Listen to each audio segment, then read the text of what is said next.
Hello everyone, good morning, good afternoon, good evening sa inyong lahat. Allow me to present the audit of property, plant, and equipment in this video recording. And the focus is on the discussions of the assertions, related controls, and the audit procedures particular to this line item. Okay, so let's have a discussion of the audit assertions and then the appropriate procedures, no? But before that, let us have a brief discussion what PPE is all about. So as you know, PAS 16 is the one that covers your property, plant, and equipment. Now, from the audit perspective, pag pinag-uusapan po natin yung acquisitions and disposals ng property, plant, and equipment, we are talking about huge sum of money, especially when we talk of land and building or other capital expenditures, no? So, they are few transactions, no? Kung meron man for the year under audit. However, the amount is material, no? Kasi nga hindi po bibihira or hindi po basta-basta, no, yung halaga nitong mga properties na ito. So concentrated yung mga transactions in a few items. Individual items of plant and equipment may remain unchanged in the accounts for many years. So parang ano lang siya, no? Wala masyadong paggalaw. Of course, kung may paggalaw man, syempre, it has something to do with the annual depreciation. Okay. Even when the assets are classified separately. Ano po ibig nito sabihin? Ano? When the assets are classified separately. Syempre, we have intangible assets, we have investment properties, and yung ating mga non-current assets held for sale. And pwede rin po ano, yung leases. Okay? Yung audit approach po natin ay generally the same, no? As for property and equipment. But syempre, yung classification nila in the financial statements will differ. No, pero in terms of the property, no, and by property, yung characteristic nitong asset na ito, magkakatulad sila, no? So, yung approach po natin dito sa pag-audit ay similar. Okay. Now, in terms of the essential features of substantive test of balances, yung validation po natin sa mga balanse na present, no, yung representation ni client about yung etong land ko ganito yung halaga niya sa libro, yung building ko ganito siya, yung mga machineries and equipment ganito yung value niya sa libro ko. So yung essential features, no, ng test of balances are emphasis on specific audit objectives related to existence, no? Totoo ba na asset natin 'yan, no? Are they really existing? Meron ba tayong rights on ownership, no, doon sa asset na 'yon? And yung mga value ba nito sa libro ay na-measure natin appropriately, valued correctly after considering yung ating mga accumulated depreciation and potential impairment losses, no? So, ang ginagawa po natin dyan is to substantiate yung movement of balances. At ano yung mga movement natin dyan? Siyempre, yung additions and then the related disposals. No? Kung meron tayong acquisitions for the current year, let's test. Kasi nga, sabi natin, bibihira lang, kukonti lang naman yan. So we can identify them. No? Sometimes we can do 100% testing. Pero in a client, no, in a company na marami din yung transactions na nangyayari during the year, we can do it on a test basis na. And syempre, for the related disposal, like halimbawa, ni-retire na natin yung asset kasi gamit na, okay, sira na, kailangan ng palitan, di test din natin yung related retirements during the period. Siyempre ano, yung validation ng ating depreciation and kung meron tayong depletion for wasting assets, we do that as well. Okay? Now, unahin na natin yung assertions on existence or occurrence, no? Ano po ba yung audit objective natin dito? Existing ba yung asset na yon? Okay? To determine whether PPE na nasa libro natin in the financial statement physically exists. And then, kung meron tayong mga additions, dapat yung kinakapitalize lamang. Kasi tandaan po ninyo, meron tayong mga expenditures na not necessarily or hindi talaga kailangang i-capitalize. Like in the case of repairs and maintenance. No? Okay? And then, syempre, kung meron tayong mga retirements, no, tatanggalin natin ito. So, what do we do? Number one, ano yung unang audit procedure natin? We will request from the client, or if there is no available information, we have to prepare a summary of property and equipment transactions, no, and analysis of the accumulated depreciation during the year and reconcile to ledger. Okay, amaya na yung number 2. So, how do we do that? No, syempre, kung hindi naman yan first year of operations, definitely meron tayong prior year balances. At kung na-audit yan, edi yung last year, yung prior period ng mga balances can be verified, no, by reference to the working paper of the prior year. Especially if this is already a recurring audit, no? So you have been auditing the company for a while now. So you have an available details, no, sa working paper ng nakaraang taon nung inaudit ito. And then syempre for additions and the related disposals, we can verify it as the audit progresses. Okay? Now, before we make a detailed analysis, the auditor should be sure, no, that the amounts in the working paper agree with the ledger balances. So, sa libro ba natin, no, yung beginning ba, ito ba yung audited balance from last year? And then, pag tinignan po natin yung mga detalye through the subsidiary ledgers, no, bumabangga ba yan sa ating general ledger? So, nagkakaroon tayo ng SLGL reconciliation.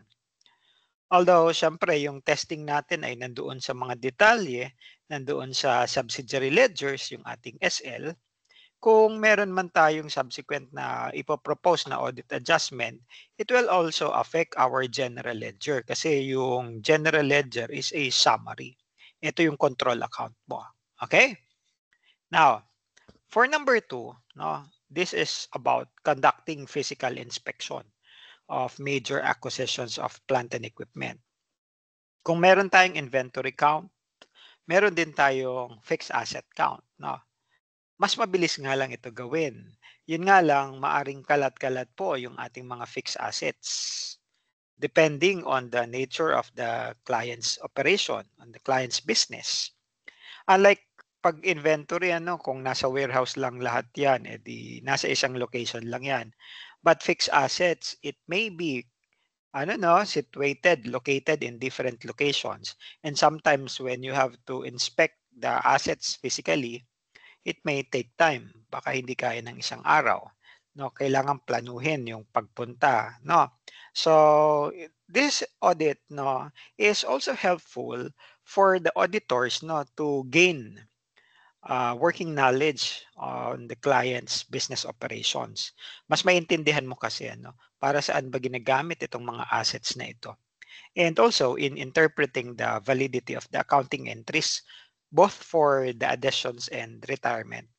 Kasi iba pa rin ano yung nakikita mo, halimbawa physically yung ating yung fixed assets ng ating mga kliyente. And then you'll be able to understand bakit ganito yung nasa libro, papaano yung ginagawa nilang mga proseso, accounting treatment especially. Okay, physical inspection is particularly appropriate daw kapag merong weakness sa internal control si client. Based on your assessment, no, mayroong internal control pero mahina. Or worse, no, walang internal control. And therefore, you have to inspect it physically para magkaroon ka ng confidence, magkaroon ka ng comfort about these balances. Kasi you cannot rely on the controls kung meron man. Okay? Now, let's go sa completeness. Proceed tayo sa pangalawang assertion. Ang audit objective natin for completeness is to determine that property and equipment include all capitalizable costs and capitalizable costs are not expense. Kung ang ating existence assertion ay list to floor, itong completeness naman ay floor to list. We are trying to have or obtain a reasonable assurance that the client's representation on the fixed assets are complete, no? Baka mamaya kasi may mga kulang-kulang na dapat nasa libro pero wala. But when we inspected, when we performed vouching of the source documents, nakita natin na merong kulang sa libro and therefore will affect your financial statements. So what do? We have to vouch additions to property, no? And then syempre, we also have to vouch as well yung mga disposals, no? Bakit nagkakaroon ng mga disposals? Bakit may retirement? Sira na ba yan? Ano bang naging reason? Bakit kailangang i-dispose yung mga assets, no? So, yung movement, no, additions and reductions in the fixed asset. So, si auditor, kailangan niyang i-examine. Usually, this is on a test basis, no? Yung ating documentation ng ating mga clients, no? Supporting yung mga additions and disposals. So, syempre, ano yung mga documents na ma-inspect natin dito in the acquisition? Ano yung vendor's invoice? Freight bills, no? Providing evidence, no, for proper valuation and ownership of purchased assets. Kung sakali man meron mga self-constructed assets si client, so meron tayong details, no, like halimbawa yung work order as to the halimbawa planta ito na ginagawa. Okay? So we will be able to obtain information as to the materials na ginagamit, direct materials specifically. Siyempre, indirect materials din, although this will be reflected in the overhead, no? Labor na ina-apply sa kanila. So, materials, labor, and direct overhead charges should be traced to requisition. Like halimbawa, for materials, meron tayong material requisition form. And then, syempre, as to the labor charges, meron tayong mga time tickets. Okay? Para doon sa mga workers na nagtatrabaho doon sa planta. Fixed overhead should be recalculated as well, no? Kasi dito meron tayong mga overhead allocation. So, we'll test the reasonableness of the application na ginagamit, yung overhead rates. Si auditor, kailangan niya ring i-determine whether yung mga interest na kailangang i-capitalize ay na-capitalize. At kung sakali man na kailangang expense, dapat hindi siya nakakapitalize. No? At baka mamaya meron palang hindi na i-capitalize pero meron existing na interest, so it has to be capitalized. Okay? So, yun po ano. Now, so this is for items number 3 and number 4 na explanation pala ha. For plant asset disposals, ano naman yung supporting documents na makikita natin dyan? Halimbawa, remittance advices, validated deposit slip. Kasi halimbawa, binenta mo ito. So, merong buyer, no? At si buyer nagbayad sa iyo kung magkano man yung proceeds sa disposal ng asset. And then, yung proceeds na matatanggap natin, this will be deposited. So, magkakaroon tayo ng deposit slip validated from the bank and then it will have to be reflected in the bank statement. Okay? From the perspective of the expenditure cycle sa ating fixed asset procedures, no, meron tayong disposal form na ginagamit to dispose the asset, no, to obtain authorization to dispose the asset. Okay? So, nai-record ba ng tama? Deposited ba yung proceeds? So, Ayan, there you go. Si auditor should also examine yung minutes ng meetings, ng ng board of directors. Kasi etong mga disposals, even yung acquisition, hindi naman po kasi yan basta-basta na pinagdedesisyonan. Capital expenditures are planned ahead because this involve huge sum of money. Unlike halimbawa, yung acquisition ng supplies, bumili tayo ng office supplies, naubusan na tayo, kahit wala sa budget or short sa budget, kailangan mo 'yan gamitin, eh. Kailangan mo ng supplies, gagamitin mo sa trabaho, di bibili ka. Pero yung pagbili ng mga lupain, pagbili ng mga building, machineries, sasakyan, pinagpaplanuhan po yan in advance kasi hindi po biro ang paglalabas ng pera. Lalong-lalo na if milyones ang pinag-uusapan natin dyan. So meron po tayong proper authorization, okay, for major acquisitions and disposal. So we have to inspect the minutes of meetings kung meron bang approval, may authorization ba for acquisition or disposal of assets. Okay? Purchase and sale agreement should also be examined for proper recording and for the existence of meron ba tayong indebtedness, meron ba tayong mga contingent liabilities kasi while contingent liabilities are not recorded in the books, but they need to be disclosed. So meron ba tayong disclosure in the notes to the financial statements? At kung meron man tayong mga restrictions arising from these transactions, accounted for properly ba yan? Disclose ba ito appropriately? Okay? Now, moving on to rights and obligations. Ano naman po ang audit objectives natin for rights and obligations? To determine that the company has legal title or equivalent ownership rights. Bumili tayo ng assets. Assets, rights.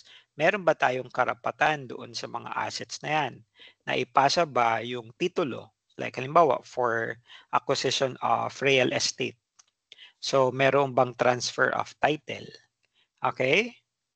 Included ba, kasi sinama natin ito sa financial statements. So, pagmamay-ari ba natin ito? Kasi baka mamaya, sinama mo sa statement of financial position, pero hindi mo naman dapat siya isinasama kasi wala ka namang rights over that one. And then syempre kung sakaling meron kang mga assumed liabilities, halimbawa, nangutang ka sa bangko para makabili ng pangpatayo ng building, di syempre yung related obligation natin has to be disclosed, And syempre, hindi lang disclosed but recorded in the balance sheet or in the statement of financial position. Leases, pagdating sa leases, kung meron kang ni-recognize na right of use asset, dapat meron din tayong nire-recognize na related lease liability or yung lease obligation. Okay, so ano-ano yung ating mga audit procedures? Number 5, examine natin yung mga legal ownership, evidence of legal ownership. So saan natin makikita yung legal ownership?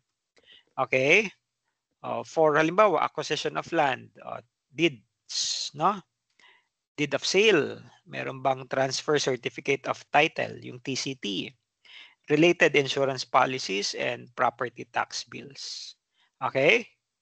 Kung sakali man na meron tayong lease agreements, okay?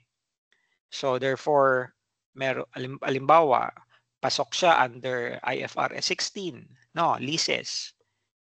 So, meron ba tayong lease contract supporting the agreement for the lease of a particular asset? Now, kung meron tayong mga pagmamay-ari na asset, okay, I mean, yung kliyente natin, merong mga owned na mga assets, pero wala doon sa premise niya. However, it is held by third parties. Like, halimbawa, pinaparentahan itong mga properties na ito. Or let's say machineries rented to somewhere or to someone else. Of course, no, hindi yan pasok doon sa investment property. That will still be part of your property, plant and equipment. So we can confirm with third parties, nandiyan po ba yung mga assets na yan na held under operating lease. Of course, no, kapag meron tayong land or building or land and building held under operating lease, di dapat wala na rin yan sa PAS 16. Hindi na dapat yan kinaklasify as property, plant and equipment. It should be appropriately reclassified to investment property. Okay? Now, assets held by the client under capital lease agreement, like no, meron kang machineries na for long-term lease. Okay? Ikaw si lessor. Hindi ikaw si lessee, syempre. Pinaparentahan mo yung mga machineries pang matagalan. Therefore, it might or it will qualify as a finance lease. So, dapat na de-recognize na rin ito sa libro mo at meron tayong i-recognize na finance lease receivable. Pero titignan din natin sa mga kontrata natin, natanggal na dapat yung right sa atin kasi nilist natin ito under a finance lease to third party. Na-record ba ng tama yung mga accounting entries, yung mga related na journal entries? Kasi kung sakali man na namali yung recording kasi hindi aware or hindi masyado familiar si client as to PAS 16 or PFRS 16, di kailangan nating i-propose kung ano man yung appropriate adjusting entry. Now, talking about leases, since we are using an appropriate discount rate dito, dapat ma-test din natin, ma-evaluate din natin yung appropriateness ng discount na ginagamit. We can challenge the discount na ginagamit ni client. Saan galing po ito, ma'am, sir, na discount na ito? Okay? So we can challenge as to the reason bakit ganon yung discount rate na ginamit ni client. Okay? Pagmamay-ari ng mga machineries and equipment can be verified by examining yung mga purchase invoices and contract of sale. Please remember that under your fixed asset procedures expenditure cycle, even the acquisitions of fixed assets ay gumagamit po tayo ng purchase invoice. And then syempre may kontrata, may contract of sale. Okay? Ownership, pagmamay-ari ng mga sasakyan, whether for personal use yan, ng management, ng mga VIP, or pang operations ng halimbawa ng mga ahente, paggamit ng mga trucks, mga delivery equipment, we can ascertain it by reference doon sa certificate of titles and registration documents, with ito, LTO ba or LTFRB? Nakalimutan ko. LTO yata. Okay. For number 7, review rental revenue from land, building, and equipment owned by the client but leased to others. Of course, kung meron tayong rental income, rental revenue from land or building or both, hindi po dapat, siyempre, kinaklasify natin yung asset sa property, plant, and equipment. Again, it should be classified as investment property. Pero siyempre, regardless, yung rental income, it should be reflected in your statement of financial performance, in your profit or loss. Okay? So, anong pwedeng magawa dito ni auditor? Pwede niyang i-inspect, pwede niyang i-check lahat ng mga properties na ginagamit for rental to others lahat ng mga available rental space. Since ang pinag-uusapan natin dito is the review of rental revenue, asaan po dito, ma'am, sir, yung mga properties na pinaparentahan natin dito? Magkano ang renta nila per month or per year or depends on the contract. So, syempre, we also have to inspect the lease contracts, yung mga lease agreements. Okay? We can request the client for the floor plan ng building. And syempre, yung kopya ng lahat ng mga lease contracts, kasi doon natin makikita magkano yung renta. Depende sa agreement. We can ask the client kung magkano, but mas matimbang yung nasa kontrata kasi doon natin makikita yung actual na agreement ng dalawang parties. So we can analyze yung revenue account, no? Compare with lease agreements and cash records. Tumutugma ba? Or baka parang may hindi nagmamatch. So we can explore that further. Okay. Next, valuation or allocation. Ang audit objective naman natin dito is to determine that property and equipment is, syempre, no, is stated at cost. Syempre, if we are using the cost model, cost less accumulated depreciation and any accumulated impairment losses. So you record the fixed asset at cost and then syempre meron kang accumulated depreciation. Or for wasting assets, meron tayong accumulated depletion.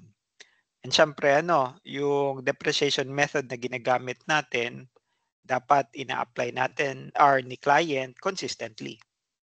So what do? We can analyze the repairs and maintenance expense account ni client. No? Pa-extract po client ng details list ng ating repairs and maintenance. No? Para ma-check natin appropriate, tama ba na na-capitalize, na-expense ito lahat. Baka mamaya merong hindi dapat i-expense at kailangang i-capitalize kasi na-qualify siya as capitalizable expenditure, no? Yung mga subsequent expenditure na nag-extend sa useful life, na-improve yung property, yung asset na yun. So, hindi lang siya yung mga repairs na ginagawa on a periodic basis. So, kaya kailangan nating i-check and then syempre yung mga related documents, no? So, we can inspect the invoice for material requisition, for the related labor, para magkaroon tayo ng comfort doon sa mga balanse. We can also compare current repairs with last year, no? Prior year. Kung meron bang significant increase or decrease in the balance, no? Kasi kung biglang lumobo yung repairs and maintenance mo or biglang lumiit, bakit kaya? Baka mamaya meron tayong expenditure na in-expense pero dapat ika-capitalize kaya siya biglang lumobo. O kaya naman biglang lumiit kasi kinapitalize pero expense naman dapat, wala namang significant movement. Wala namang significant addition or disposal, di dapat wala masyadong difference na. Okay? We can also compare with the budgeted amounts para lamang maka-check. Baka meron tayong errors na ma-identify sa repairs and maintenance na account. Okay? Kung merong material increase sa repairs expense, no, it can suggest possible expense overstatement.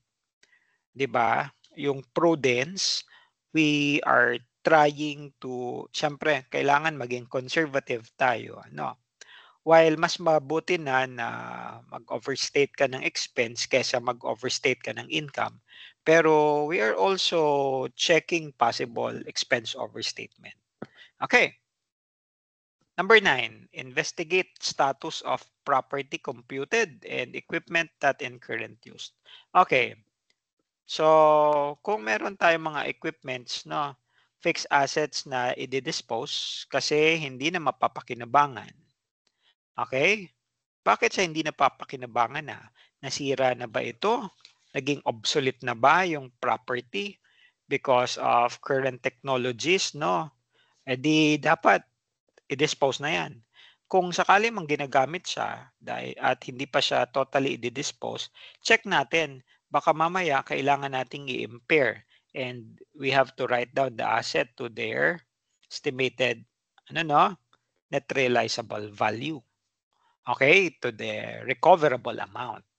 Kasi tandaan po natin, fixed assets should be carried at the carrying amount or their recoverable amount. In the event the recoverable amount is lower than the carrying amount, therefore, we need to recognize an impairment loss. Okay?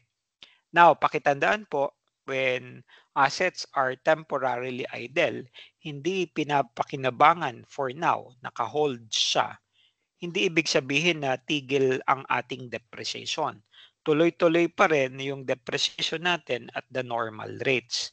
Tandaan po ninyo, assets will begin depreciation when the asset is available for use and depreciation will end when, anong sabi ng standard, no? Kapag i-dispose mo na yan or kung ibebenta mo, whichever comes first. Okay? Pag temporarily idle, tuloy lamang yung depreciation. Okay? Now, we can also test the depreciation. Pwede natin po itong i-compute to evaluate the reasonableness. And then we should also evaluate, we can also challenge the client. Bakit sum of years digit yung ginagamit ninyo? Bakit hindi straight line? Or kaya naman, straight line yung ginagamit pero yung machineries ay related sa production. Pwede nating i-challenge or tanong si client, hindi ba dapat appropriate gamitin natin units of production? And then we may receive some responses, So at least we can have an understanding of the basis why the client used this or that. Kung appropriate naman, reasonable naman yung explanation, di proceed lamang tayo doon sa method na ginagamit nila. But at least we challenge, we ask them, Depreciation, syempre sa mga additions ay kailangan ding i-record, Dapat kung halimbawa nabili ito on the second half, dapat depreciated ito kalahating taon lang. Baka mamaya din-depreciate ng buong taon. Okay? Or kung na-dispose na, dapat ang depreciation ay tumitigil hanggang disposal date. Baka mamaya nawala na sa libro, tuloy pa rin yung depreciation. Okay? And then syempre yung accounting policy, ng company ay consistent dapat from year to year. Okay? In the audit of companies operating properties subject to depletion, kasi yung nature ng business ni client ay nasa mga mining. Okay? Like mines, timberlands, oil, gas deposit, or other natural resources. Siyempre, si auditor should follow a pattern similar to that used in evaluating the provision for depreciation and accumulated depreciation. Depletion lang, pero yung process ay similar to depreciation. Iba nga lang yung dinideplete natin. Okay? And then, ang application ba ay parehas from year to year? And does it follow generally accepted accounting principles? Okay? And then, we can also perform analytical procedures, At ito po yung ilan sa mga pwedeng gawin ni auditor for analytical procedures. Number one, test yung cost of plant asset divided by the annual output in peso or in units, Total cost of plant assets divided by the cost of goods sold. Comparison of repairs and maintenance expense on a monthly or yearly basis for consistency or unusual movement, Comparison of additions and retirements with that of prior years. We can also compare the ratio of depreciation expenses sa kabuuan ng property, plant, and equipment in the current year and compare it also with prior year. Not necessarily naman na may sudden movement ay may abnormalities, It can be justified. Baka merong reason naman talaga kasi dyan. But at least we can have an independent assessment, Compare the percentage relationship of accumulated depreciation and related property account in the current and compare with prior year. So, yan po yung ilan sa mga pwedeng gawin as analytical procedures for property, plant, and equipment. Okay, last for the assertions on presentation and disclosure. Ito ang objective naman natin dito is presented ba properly? Siyempre, property, plant, and equipment dapat presented in non-current asset section. Okay? And then syempre, yung mga related disclosures, makikita dapat natin in the notes to the financial statements. And then syempre, no, related sa P&L, makikita natin yung depreciation expense, makikita natin yung impairment loss, and any appropriate disclosure. So, in terms of disclosure, no, meron naman yung standard, may requirement naman si PAS 16 as to what should be disclosed. Okay? So, hindi na po natin i-extract from here, no, ang mga disclosure requirements, but you can check PAS 16 ifrs.org, no, or IA 16 sa ifrs.org. Pero dito ang sinasabi sa atin, yung mga balances ng mga major classes ng depreciable assets, land, building, equipment, furniture and fixture, okay, small tools, or kung ano pa man, they should be disclosed separately, So, major classes. Kaya nga meron tayong tinatawag ng mga lapsing schedule. In the notes to the financial statements, you can see a breakdown, of the property, plant, and equipment that we see in the financial statement, particularly in the balance sheet. And then, yung breakdown, as to the major classes ng depreciable assets. Additions, less deductions, tapos separate naman sa baba, usually yung accumulated depreciation, beginning balance, and then addition, depreciation, tapos yung related na derecognition ng accumulated depreciation for those items na dinispose or ni-retire. Okay? At syempre, yung total dapat tumutugma yan sa mga balanse separately, yung nasa mga SL natin. Okay? Disclosure is also required for the basis of valuation. Ano bang ginamit mo? No? Are you using cost method? Are you using revaluation method? Okay? Siyempre, for investment property, you will not use revaluation model. It's either cost method or fair value method ka. Pero yung intangible assets, siyempre, cost or revaluation. While they are different classifications, pero yung mga measurement kasi subsequently magkakaparehas na. Now, kung meron tayong mga properties or meron si client properties na ginamit as collateral to secure a loan, dapat meron tayong related disclosure. And information, disclosure on properties not currently used. So, dapat naka-disclose ang mga yan. Okay? We should inspect as auditors, yung mga loan agreements for possible pledging of property and equipment. Actually, we can confirm that through the bank confirmation, when we send bank confirmation to test, yung balanse sa cash. Okay, we can also inquire with the legal counsel. May alam po ba kayo, are you aware of any loan arrangement kung saan ginawa pong collateral, pinang-pledge po yung ating fixed assets? Okay, baka may malaman tayo doon eh. To the extent that property and equipment have been pledged as security, dapat meron din tayong related disclosure. Okay? So those are the audit procedures na syempre assigned for each assertions na na-mention na natin. Now, moving on, ito naman po for the remaining few slides, let's have a quick discussion as to the internal control procedures over property, plant, and equipment. Now, ang isa sa mga pinakamahalaga po natin dito na tatandaan is as to authorization, meron tayong tinatawag na capital budgeting. And you are familiar with this one, Kasi sabi nga natin kanina, ang pag-acquire or even yung disposal ng mga fixed asset ay hindi basta-basta. Kasi it involves a huge sum of money. So, may proper authority or authorized or na-authorize ba ito ng mga top management, coming from halimbawa sa board of directors meeting, na mention ba ito? Na-approve ba nila ito? Okay? Implementing capital budgeting requires a reporting procedure for prompt disclosure and analysis of variances, variances no, between authorized expenditures and actual cost.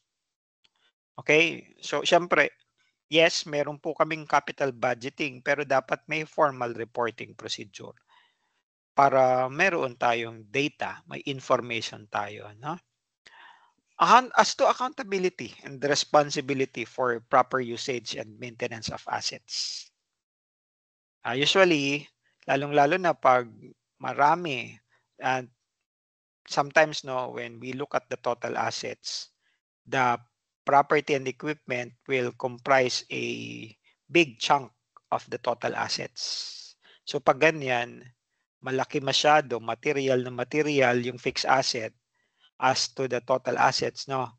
Dapat meron tayong accountability and responsibility dyan.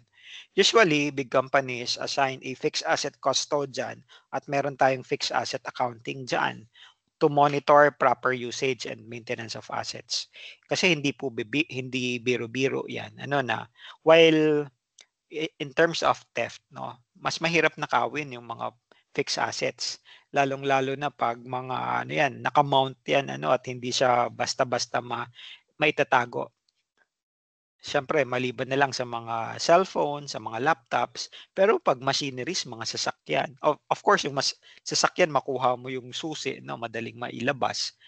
Pero dapat meron tayong proper accountability for fixed assets. So si fixed asset custodian yung monitoring, tagapangalaga, no, sa mga fixed assets na yan. Not necessarily physical, pero siya yung may control. Nasaan ang mga fixed assets na ito? Sinong department ang naka-assign dito? Once na establish po natin yung accountability, appropriate records for custody of the assets are likewise maintained. So each department no will be syempre accountable for the fixed assets assigned to them para ma-facilitate yung syempre no asset utilization evaluation by management. O eto inassign ko 5 computers kay purchasing department. Nagagamit ba ito ng maayos no? Kumusta yung kondisyon nitong mga assets na ito? Napapakinabangan, baka mamaya nakatenga lang, hindi ginagamit. Pwede natin itong ma-reassign sa ibang mga nangangailangan instead na bumili. Okay? Of course, no, as to the accounting records, meron tayong maintenance dapat ng mga SL for each class of assets. Hindi dapat natin ito pinagsama-sama in one ledger account. Sabi natin, di ba, in the disclosure, we disclose major classes. So we should also maintain separate subsidiary ledgers for each class of assets. No? This ensures that reliable information exists for calculating depreciation, recording gains and losses on disposal of assets, and preparing. Ito pa, no? Preparing tax returns, filing insurance claims, monitoring expenditures for repairs and maintenance, and review of estimated useful life. Kasi halimbawa, yung machineries and equipment, maring ang useful life nila 10 or 5 to 10 years. Pero yung building mo, 25 years. Computers mo, halimbawa, 5 years lang. Service vehicle, 5 to 10 years, kunwari, no? Tapos, lahat ba yan? Straight line method. Baka yung mga machineries mo nakabase sa units of production kasi ginagamit sa manufacturing. Okay? And syempre, kung may mga repairs and maintenance, na-account for each class of asset. So, dapat meron tayong separate na subledger dyan. Okay? Proper documentation, this is given. Ano? As with any other types of asset acquisition, ano? Dapat meron tayong proper documentation. Even yung transfer from one department to another, it should be documented properly. Meron kaming aircon. Nalipat na from from purchasing department ginamit po ni IT department. Na-transfer ba? Kasi baka mamaya na kay IT department na pero yung accountability ay nandoon pa sa purchasing department. So there should be a documentation made no to transfer fixed asset from one department to another. Para syempre, kung kanino na ito nailipat, sila na yung responsible for the proper maintenance of that asset. Even not only within within departments but even halimbawa from one branch to another. Okay? Kunwari meron kang iba't ibang mga branches. May branch ka sa Pasig, may branch ka sa Makati. Galing yan ng Makati, nilipat sa Pasig. Nai-transfer ba at meron ba tayong proper documentation? Pagdating naman sa policy ng pagbili ng mga fixed asset, dapat aware na meron dapat ditong policy na naka-establish.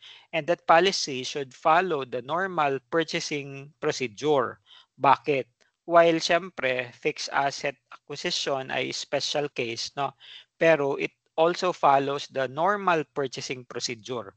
Para halimbawa, yung pag-require ng quotation from at least halimbawa 3 vendors or from different suppliers para magkaroon tayo ng information as to sino sa mga vendors na nag-o-offer nitong fixed asset na ito ang pinakamababa or pinakamura but still nare-retain natin yung quality. No, kasi baka mamaya kung namo-monopolize ng isa or dalawang supplier, baka hindi natin na ma-maximize yung resources na meron tayo. So kaya it should follow the normal purchasing procedures. Kaya nga from the requesting department, gagawa din yan ng purchase requisition form. Ipapasa sa purchasing for the purchase order preparation. Provided na merong prior approval, no? Lalong-lalo na kung it involves a big sum of money. And then syempre dapat meron tayong annual fixed asset report. Yung mga department heads na syempre, department head nga, sila yung head ng department. So sila yung responsible doon sa mga properties na naka-assign sa kanila and they should prepare a fixed asset report and forward it to the fixed asset custodian at si fixed asset custodian yung magko-consolidate ng report. Okay? So ito ay full inventory ng lahat ng mga fixed assets na hawak-hawak ng bawat department. Anong status ng mga fixed assets na ito? Gumagana ba? Or sira na? May mga major acquisition ba? May mga minor repairs? May mga na-transfer ba from one department to another? Meron bang disposal? Or kailangan ng repairs or replacement? Okay? So doon natin yan makikita sa fixed asset report na i-delegate doon sa mga department heads instead doon sa fixed asset custodian. Okay? So yan lamang po yung ating discussion para dito sa audit of property, plant and equipment. Definitely as to the computation, we do it separately. Okay? So I will now stop our recording. If you have any questions, please let me know.